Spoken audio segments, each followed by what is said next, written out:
নমস্কাৰ বন্ধুসকল, মই হিৰেন। আজি এই ভিডিঅ'ৰ উদ্দেশ্য হৈছে আপোনাৰ জন্ম লগ্ন তালিকাৰ তৃতীয় স্থানত বৃহস্পতি গুৰুৰ প্ৰভাৱত আপুনি কেনেধৰণৰ ফলাফল পাব যদিহে তাত বৃহস্পতি গুৰুৰ অৱস্থান থাকে। তাৰে সম্পূৰ্ণ বৰ্ণনা আপোনালোকক এই ভিডিঅ'টোত আগবঢ়াইছোঁ।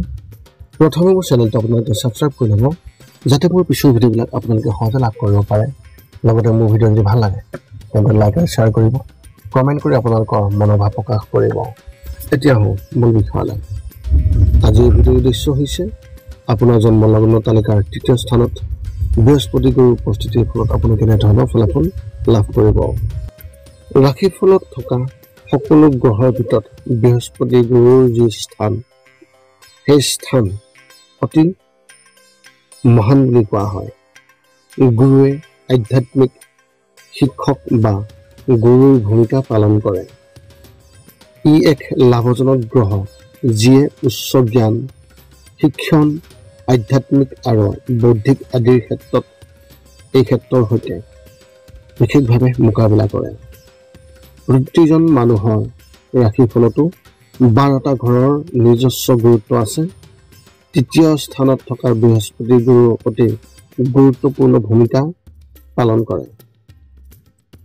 ৰাশিফলৰ তৃতীয় ঘৰটো হৈছে শক্তিৰ ঘৰ। এই ঘৰত সাহস, ব্যক্তিজনৰ যোগাযোগৰ শৈলী আৰু সেই ব্যক্তিজনৰ সৰু ভাই ভনীৰ সৈতে তেওঁলোকৰ সম্পৰ্কৰ বিষয়ে তথ্য দিয়ে। তাত যদিহে বৃহস্পতি গ্ৰহৰ উপস্থিতি থাকে তেন্তে ইয়াক ক'বলৈ হ'লে সেই ব্যক্তিসকলৰ বাবে এক অতি শুভ গ্ৰহ বুলি গণ্য কৰা হয়। ই সেই ব্যক্তিজনৰ কেৰিয়াৰ আৰু সম্পদৰ সৈতে জড়িত সকলো তথ্য বিশেষভাৱে প্ৰদান কৰে। বৈদিক জ্যোতিষৰ মতে ৰাশিফলৰ তৃতীয় স্থানত বৃহস্পতি গুৰুদেৱৰ স্থিতি থাকিলে তেনে ব্যক্তিসকলৰ ভিতৰত এনে ব্যক্তি জ্ঞানী আৰু শক্তিশালী নিশ্চয়কৈ হৈ পৰে আৰু লগতে সুখী হয়। এই ঘৰত বৃহস্পতি গুৰুদেৱৰ অৰ্থ গুৰুৱে সেই ব্যক্তিজনক অতি সোনকালে পণ্ডিত আৰু ধনী কৰি তোলে। এনে ব্যক্তিয়ে গোটেই জীৱন চৰকাৰৰ পৰা নিৰন্তৰ উপাৰ্জন লাভ কৰে। বৃহস্পতি গুৰুদেৱৰ স্থিতিৰ ফলত এই তৃতীয় ঘৰটোত থকা যি কাৰকতত্ত্ব, সেই কাৰকতত্ত্বটো বিশেষভাৱে শুভভাৱে জাগ্ৰত হয় আৰু ধনাত্মক কৰি তোলে। আৰু সেই ঘৰৰ যি কাৰকতত্ত্ব সিও ধনাত্মকতা বৃদ্ধি পায়। গতিকে সেই বৃহস্পতিয়ে সেই ব্যক্তিসকলক অতি কৌতূহল, ৰোমাঞ্চ, মানসিক ক্ষমতা, মনোযোগ, পৰিৱৰ্তনৰ ইচ্ছা হিচাপে সেই ব্যক্তিজনক বিশেষভাৱে প্ৰভাৱিত কৰি তোলে। বৃহস্পতি গুৰুৰ সৈতে তৃতীয় স্থানৰ সেই সংযোগক বহু দিশত উপকাৰী বুলি গণ্য কৰা হয়। তৃতীয় স্থানত থকা বৃহস্পতিৰ ইতিবাচক আৰু নেতিবাচকৰ প্ৰভাৱৰ ওপৰত বিশেষভাৱে চিন্তা প্ৰকাশ কৰিব বিচাৰে। তৃতীয় স্থানত থকা বৃহস্পতিয়ে কেনেধৰণৰ ফল দিয়ে তাৰে সম্পূৰ্ণ তথ্য এতিয়া আপোনালোকে জানি লওক। প্ৰথমতে আমি জানিম যে আপোনাৰ লগ্ন তালিকাৰ তৃতীয় স্থানত থকা বৃহস্পতিয়ে ইতিবাচক প্ৰভাৱ কেনেধৰণে দিয়ে। আপুনি অতি পৰিকল্পনাকাৰী হয়। তদুপৰি আপোনালোকৰ অতিমাত্ৰা আগ্ৰহী আৰু মানুহৰ সৈতে সম্পৰ্ক গঢ়ি তোলাৰ ক্ষেত্ৰত আপোনালোক দক্ষ। নিজৰ চিন্তা চৰ্চা আগবঢ়াবলৈ অতি উৎসাহিত। আপোনালোকে ডাঙৰ যি ছবি, সেই ছবিখন দেখিব পাৰে আৰু সঘনাই আনৰ পৰা পৰামৰ্শ আৰু মন্তব্য বিচাৰিব পাৰে। আপোনালোকেও সহজেই যিকোনো ব্যক্তিক সামাজিক চক্ৰত নিশ্চিত কৰি তুলিব পাৰে। বৃহস্পতি গুৰুদেৱৰ স্থিতিৰ ফলত সেই ব্যক্তিসকলৰ মানসিক ক্ষমতা উচ্চমানৰ হয়। তেওঁলোকে অন্তৰ্দৃষ্টি গঢ়ি তুলিব পাৰে।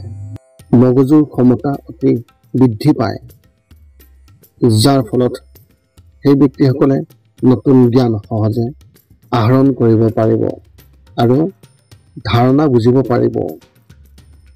তৃতীয় স্থানত থকা বৃহস্পতিয়ে সেই ব্যক্তিসকলৰ স্কুলিং উপকৃত হ'ব। লিখা আৰু সাহিত্যৰ শাখাসমূহত বিশেষভাৱে নিজকে ফুলাই উঠাব পাৰিব। আপোনাৰ ভাই ভনী, ওচৰ চুবুৰীয়া, পৰিয়ালৰ সদস্যৰ সৈতে সুষম সম্পৰ্ককো বিশেষভাৱে প্ৰসাৰিত কৰিব পাৰিব। আনহাতে তৃতীয় স্থানত বৃহস্পতি দেৱৰ উপস্থিতিৰ ফলত বিশেষভাৱে পৃথক নিৰ্দেশনাও আপোনালোকৰ ওপৰত আছে, য'ত আপুনি অতি সাৱধান হ'ব লাগিব। আপোনালোকে বিশেষ কিবা এটা পাবলগীয়া হ'লে আপোনালোকে যথেষ্টখিনি কঠোৰ পৰিশ্ৰম কৰিবলগীয়া হ'ব পাৰে।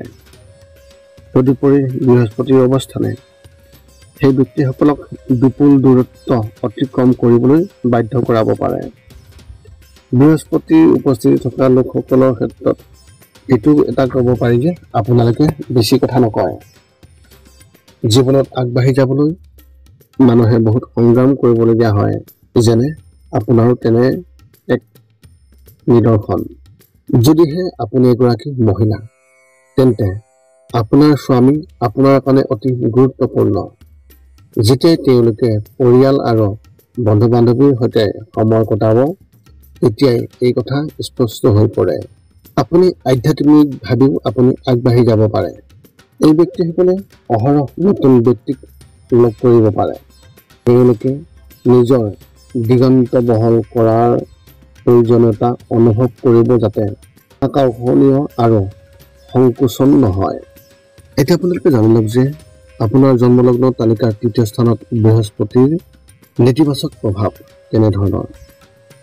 যেতিয়া বৃহস্পতি ৰেষ্ট্ৰগেড হয়, তেতিয়া সেই ব্যক্তিসকলে কাৰোবাৰ যাত্ৰাত যোৱাৰ সময়ত এৰি নিদিবলৈ যত্ন ল'ব লাগে। প্ৰতিটো যাত্ৰাতে কাৰোবাক লগত লৈ যোৱাটো অতি উপযোগী হ'ব।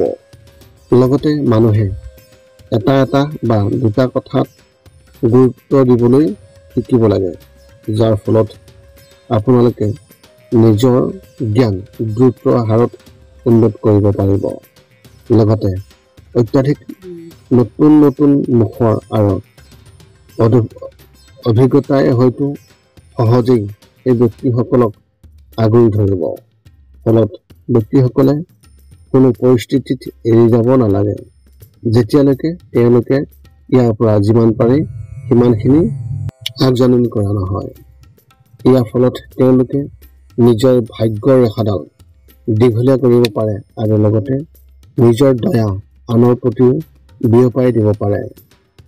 এই ব্যক্তিসকলে হয়তো সঘনাই অনুভৱ কৰিব পাৰে যে তেওঁলোকক একে সময়তে একাধিক ধৰণে টানি নিয়া হৈছে বুলি ভাবিছে। অৱশ্যে জীৱনটো উত্তেজনাহীন হ'ব নোৱাৰে, গতিকে শিথিল হ'বলৈ চেষ্টা কৰক। উপসংহাৰ হিচাপে আপুনি নিশ্চয় জানি লওক যে বৃহস্পতি হৈছে আধ্যাত্মিক শিক্ষক। যদিহে বৃহস্পতি গুৰু আপোনাৰ জন্মলগ্নৰ তৃতীয় স্থানত থাকে, তেতিয়া সেই ব্যক্তিসকলক অতি সক্ৰিয়, শক্তিশালী আৰু আগন্তুক চিন্তাধাৰাৰ ব্যক্তি কৰি তোলে। অৱশ্যে তেওঁলোক অধিক কেন্দ্ৰীভূত হোৱাৰ প্ৰয়োজন হ'ব লাগিব। কেৱল এটা স্পষ্ট উত্তেজনাইহে আমাৰ শক্তিক পুনৰ নিৰ্দেশিত কৰিব পাৰে আৰু আমাক মহান কামবোৰৰ সম্পন্ন কৰিবলৈ অনুমতি দিব পাৰে। আৰু নিঃসন্দেহে তৃতীয় স্থানত বাস কৰা বৃহস্পতি গ্ৰহ তেওঁ শুভ ফল আমাক নিশ্চয় কৰি দিব। এই আছিল আপোনাৰ জন্মলগ্ন তালিকাৰ তৃতীয় স্থানত বৃহস্পতি গুৰুদেৱৰ উপস্থিতিৰ ফলত আপুনি কেনেধৰণৰ ফলাফল লাভ কৰিব তাৰে সম্পূৰ্ণ বৰ্ণন। যদি আপোনাৰ মনত এতিয়া যদি সম্বন্ধে কিবা প্ৰশ্ন আছে, তেন্তে আপুনি আমাক এই ভিডিঅ'ৰ তলত কমেণ্ট কৰি আপোনাৰ প্ৰশ্ন অৱগত কৰক আৰু আমি আপোনালোকৰ প্ৰশ্নৰ উত্তৰ দিবলৈ আমি সকলো সময়তে সাজু আছোঁ। পুনৰ লগ পাম অন্য এটা ভিডিঅ'ত। আজিলৈ ধন্যবাদ।